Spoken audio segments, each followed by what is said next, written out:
सबसे पहली खबर सिरोही की। सिरोही के आबू रोड से खबर, गणतंत्र दिवस को लेकर के सुरक्षा व्यवस्था के मद्देनजर रेलवे पुलिस पूरी तरह से अलर्ट है। आबू रोड रेलवे स्टेशन पर जीआरपी थाना अधिकारी के नेतृत्व में सघन जांच अभियान चलाया गया। इस दौरान हथियारबंद जवानों के साथ में स्टेशन परिसर की बारीकी से जांच भी की गई। तस्वीरें आप देख लीजिए। जांच अभियान के तहत स्टेशन पर आने जाने वाले सभी यात्री, ट्रेनों की गहन तलाशी ली गई। साथ ही platform, waiting hall, foot over bridge, प्रवेश और निकास द्वार सहित स्टेशन के हर हिस्से को खंगाला गया। पुलिस ने स्टेशन पर मौजूद वेंडर और कुलियों को भी सतर्क रहने के निर्देश दिए और किसी भी संदिग्ध गतिविधि की तुरंत सूचना देने को कहा। रेलवे पुलिस की इस मुस्तैदी से यात्रियों ने राहत महसूस की और सुरक्षा व्यवस्था पर भरोसा भी जताया। तो तस्वीरें आपको दिखा रहे हैं, सिरोही के आबू रोड की है, जहां पर तमाम पुलिस अधिकारी रेलवे स्टेशन पर मौजूद है। गणतंत्र दिवस के मद्देनजर यात्रियों की सुरक्षा के लिहाज से यहां पर गहनता के साथ में चप्पे चप्पे पर चेकिंग की जा रही है। और चलिए बात दौसा की। दौसा में आज एक ऐतिहासिक क्षण देखने को मिला, जब जयपुर रेंज आईजी राघवेंद्र सुहास के कर कमलों से नवनिर्मित पुलिस अधीक्षक कार्यालय का विधिवत तरीके से उद्घाटन हुआ। ये भव्य कार्यालय मेहंदीपुर बालाजी मंदिर ट्रस्ट द्वारा निर्मित करके पुलिस प्रशासन को समर्पित किया है। उद्घाटन समारोह में बालाजी पीठाधीश्वर महंत डॉक्टर नरेश पुरी महाराज विशेष रूप से मौजूद रहे और उन्होंने आशीर्वाद प्रदान किया। कार्यालय परिसर पहुंचने पर आईजी राघवेंद्र सुहास को गार्ड ऑफ ऑनर भी दिया गया। कार्यक्रम में जिले के वरिष्ठ पुलिस अधिकारी, थाना प्रभारी और बड़ी संख्या में पुलिसकर्मी मौजूद रहे। आईजी ने मंदिर ट्रस्ट और जिला प्रशासन का आभार जताते हुए कहा, यह आधुनिक कार्यालय पुलिस व्यवस्था को और सशक्त करेगा और आमजन को बेहतर सेवाएं प्रदान करने में सहायक भी होगा।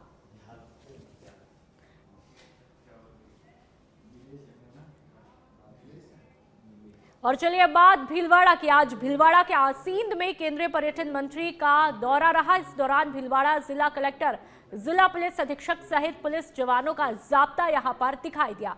तस्वीरें आप देख लीजिए। आपको बता दें, केंद्रीय पर्यटन मंत्री यानी कि गजेंद्र सिंह शेखावत देवनारायण की जन्मस्थली मालासेरी डुंगरी पहुंचते हैं। तस्वीरें आप देख लीजिए, जहां पर शेखावत ने भगवान श्री देवनारायण जी की जन्मस्थली मालासेरी डुंगरी में देवनारायण जी के दर्शन करके पूजा अर्चना की।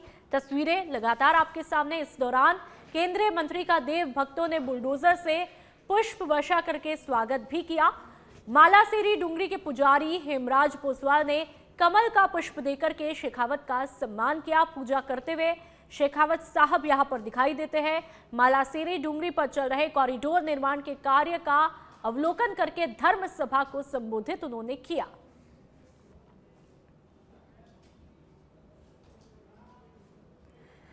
और अब बात कपासन की। राष्ट्रीय मतदाता दिवस के मौके पर कपासन उपखंड कार्यालय में सम्मान समारोह का आयोजन किया गया। कार्यक्रम में निर्वाचन विभाग के विभिन्न सेवाओं में उत्कृष्ट काम करने वाले 18 कार्मिकों को उपखंड अधिकारी राजेश सुहालका के द्वारा सम्मानित किया गया।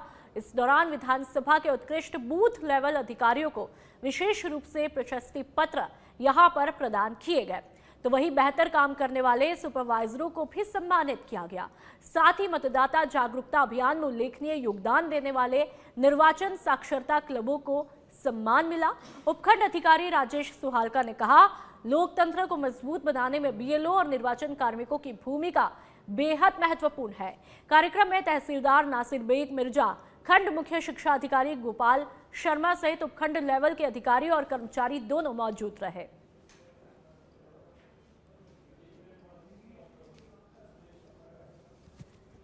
आज 25 जनवरी को 16वां राष्ट्रीय मतदाता दिवस उपखंड कार्यालय कपासन में आयोजित किया गया। इस कार्यक्रम में उत्कृष्ट प्रदर्शन करने वाले ELCs, ब्लॉक हमारे BLOs, सुपरवाइजर्स और जो अन्य कार्मिक थे उनका सम्मानित किया गया। साथ ही साथ हमने आज माई वोट माई इंडिया थीम पर प्लेस भी ली है और सभी से हम लोगों ने फिर से ये अनुरोध किया है कि हम इलेक्शन कमीशन ऑफ इंडिया की जो गाइडलाइंस आती हैं और उसके एमसी की एक्टिविटीज़ जो हैं उसके लिए निरंतर प्रयासरत रहें और अधिक लोगों को चुनाव के अंदर और इलेक्शन प्रक्रिया। और अब बात बांसवाड़ा की। शहर के हाउसिंग बोर्ड में आज चाइनीज मांझे के कारण गंभीर हादसा हुआ। बाइक सवार दो युवक मजदूरी करने अपने गांव से शहर आ रहे थे, तभी अचानक चाइनीज मांझे से एक युवक की गर्दन कट गई और दूसरे के हाथ में गंभीर चोटें आई। दोनों को तुरंत महात्मा गांधी चिकित्सालय में भर्ती करवाया, जहां पर उनका उपचार जारी है। बताया कि बाइक सवार ने हेलमेट और जैकेट पहन रखी थी, फिर भी मांझे ने जैकेट काटते हुए गंभीर चोट पहुंचाए। जिले में इससे पहले भी कई हादसे इसी मांझे के कारण हो चुके हैं।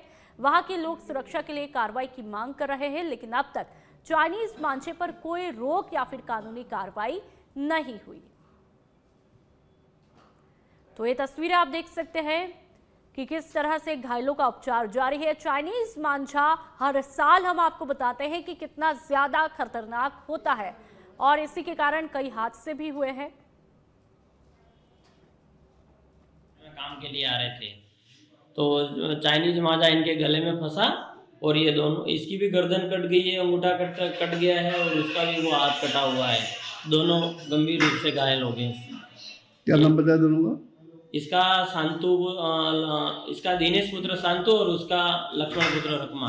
कहाँ के रहने वाले और क्या करते हैं? खेड़ डाबरा के रहने वाले हैं सर। वो ये शहर में काम के लिए आ रहे थे। ये शटरिंग का काम करता है और इसके साथ में वो मजदूरी का काम करता है। ये घटना कहाँ घटी? जी सर, ये हाउसिंग बोर्ड बांसवाड़ा के सल्लोपाट थाना क्षेत्र में पुलिस की कथित गुंडई का मामला देखने को मिला है। गागड़ तलाई पोल पान क्षेत्र में देर रात पुलिस दबिश के दौरान युवकों के साथ में बर्बर मारपीट किए जाने के आरोप लगे हैं। परिजनों का आरोप है कि बिना महिला कांस्टेबल के पुलिस घर में घुसी, दरवाजा तोड़ा और राजू पिता लालू तथा पर्वत पिता महेश के साथ में जम करके मारपीट की।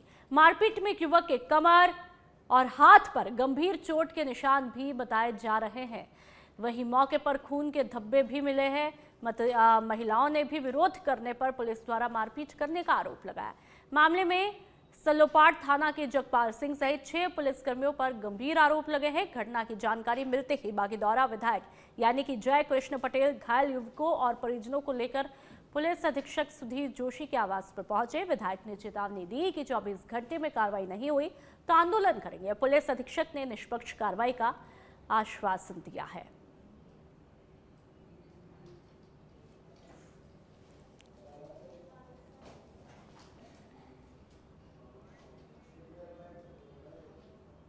पुलिस वाले हमारे घर पे आधी रात को आए, उन्होंने हमको दरवाजा को लात मार के खोल दिया।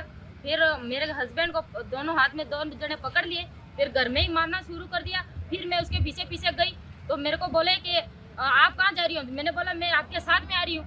क्यों मेरे हस्बैंड को क्यों ले जा रहे हो? वो तो निर्दोष है गलती इसके बात की, और ये वो कौन निर्दोष को क्यों पकड़ रहे हैं? तो मैंने बोला कि मैं भी साथ में चलूंगी। तो मेरे को यहाँ 2 हाथ पकड़ के उधर पटक दी। ये कौन सा तरीका पुलिस वालों का?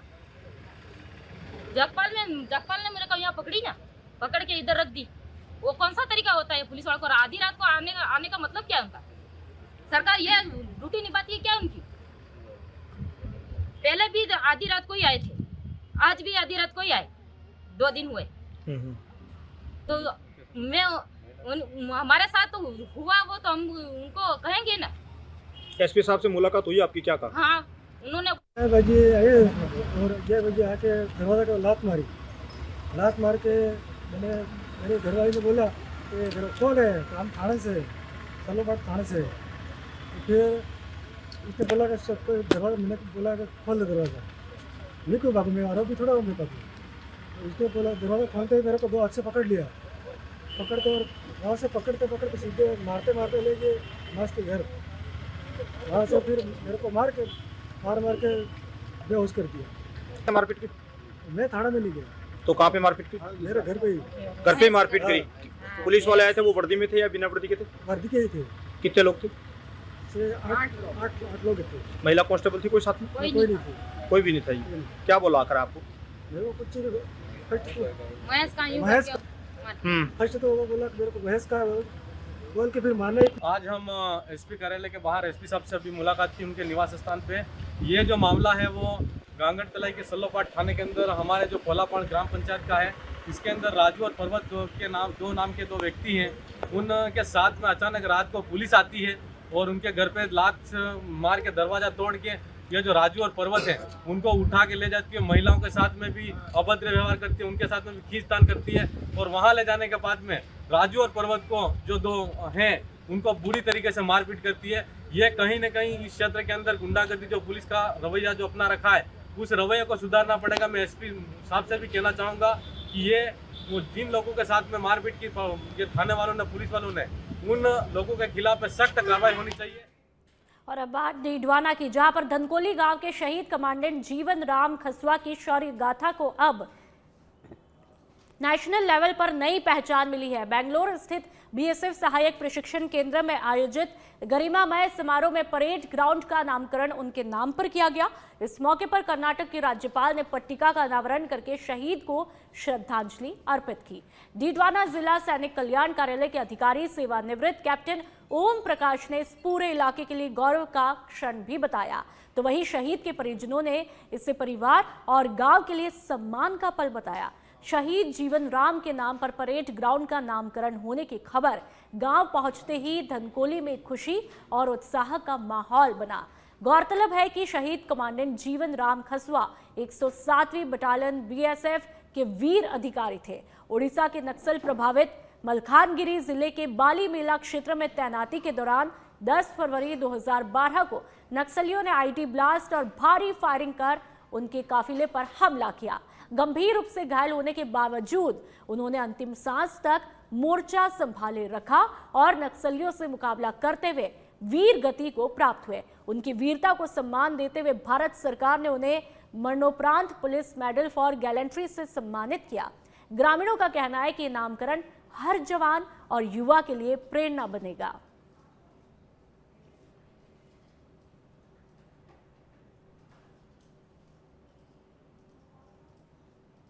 अब बात बूंदी की, कुंभा स्टेडियम में आने वाली 30 जनवरी से 4 दिवसीय संभाग स्तरीय आरोग्य मेला का आयोजन किया जाएगा। इस मेले में आयुष की 200 से ज्यादा विशेषज्ञ चिकित्सक अपनी सेवाएं देंगे। मेले में पंचकर्म, क्षार सूत्र, जलौका, आयुर्वेद, न्यूरोथेरेपी, यूनानी और होम्योपैथी जैसी विधाओं का निःशुल्क परामर्श और इलाज मिलेगा। साथ ही बुजुर्गों, महिलाओं और बच्चों के लिए विशेष स्वास्थ्य इकाइयां संचालित होगी। मेले में 40 से ज्यादा स्टॉल पर लोग स्वास्थ्य संबंधी जानकारी भी प्राप्त कर पाएंगे। 30 जनवरी से 2 फरवरी तक हर शाम योग, लोक गायन और स्वास्थ्य काव्य गोष्ठी का आयोजन भी होगा। राज्य स्तरीय विशेषज्ञ व्याख्यान भी होंगे, जिनमें इम्यूनिटी, तनाव प्रबंधन और मधुमेह उपचार जैसे विषय शामिल है। औषधीय पादप प्रदर्शनी भी मेले का आकर्षण रहेगी।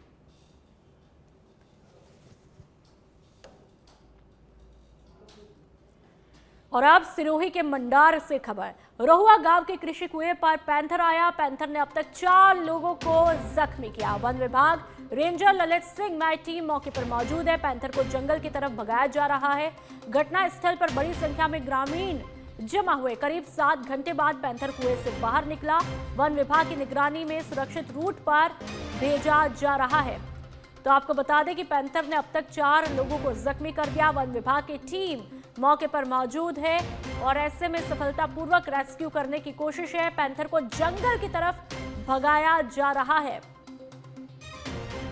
तो इस वक्त की अहम खबर, कई ग्रामीण वहां पर इकट्ठे हो गए हैं। जाहिर सी बात है, लगातार खतरा यहां पर देखने को मिला है। ये मंडार की तस्वीरें और कृषि कुएं पर पैंथर आता है, जिसके चलते, और ये पैंथर की तस्वीरें भी आप देख सकते हैं। गौर करके आप इन तस्वीरों को देखेंगे तो शायद आपको पैंथर दिखाई देगा।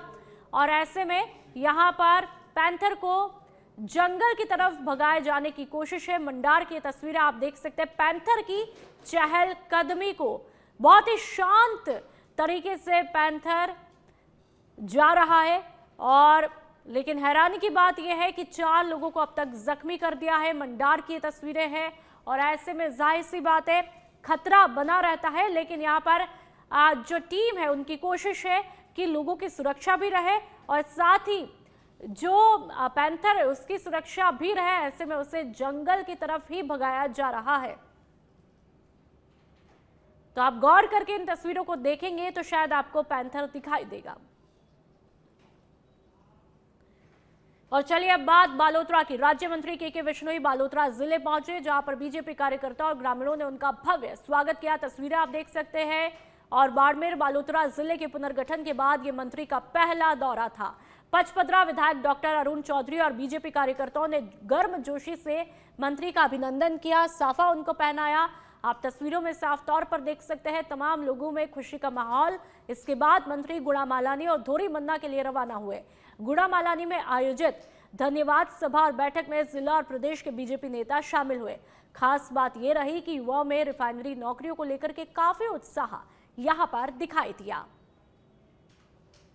अभी मात्र 2-3 घंटे का ही ये समय है, तो कुछ हजारों कार्यकर्ता अभी सवेरे से इस कड़कती हुई ठंड में भी घर से बाहर निकल करके बड़ी उत्साह के साथ में आए हैं। और लगातार जिस तरीके का मेरे को खूब दिनों से दूरभाष पर बात हो रही थी, लगातार अलग अलग गांव से अलग अलग कार्यकर्ताओं के न्योते आ रहे थे, तो उन्होंने इतना ही बोला कि आपको एक दिवस का ये एक धन्यवाद यात्रा के रूप में दौरा करना चाहिए। लोग बहुत खुश हैं, प्रसन्न हैं, और वैसे लोगों से पूछ करके ये छोटा सा प्रशासनिक फेर। और अब बात जोधपुर की। सरदारपुरा विधानसभा क्षेत्र में आज पूर्व चिकित्सा मंत्री यानी कि राजेंद्र राठौड़ पहुंचे। इस दौरान उन्होंने 22 लाख रुपए के विकास कार्यों का उद्घाटन किया। तस्वीरें आप देख लीजिए। कार्यक्रम में सूरसागर विधायक यानी कि देवेंद्र जोशी, जोधपुर शहर विधायक अतुल भंसाली और पूर्व राज्य मंत्री महेंद्र सिंह राठौड़ मौजूद रहे। राठौड़ ने कहा, राजस्थान की बीजेपी सरकार हर साल अपना रिपोर्ट कार्ड जनता के सामने रखती है। उन्होंने मुख्यमंत्री भजनलाल शर्मा के नेतृत्व में प्रदेश की आधारभूत संरचना मजबूत होने और तेजी से विकास की बातें भी साझा की। राठौड़ ने पश्चिमी राजस्थान में रिफाइनरी परियोजना के जल्द उद्घाटन की संभावना जताई, तो वहीं रीट और अन्य परीक्षाओं में OMR शीट मामले पर उन्होंने पूर्व मुख्यमंत्री यानी कि अशोक गहलोत पर जम करके निशाना साधा और कहा, भ्रष्टाचार में लिप्त लोगों के खिलाफ सख्त कार्रवाई होगी।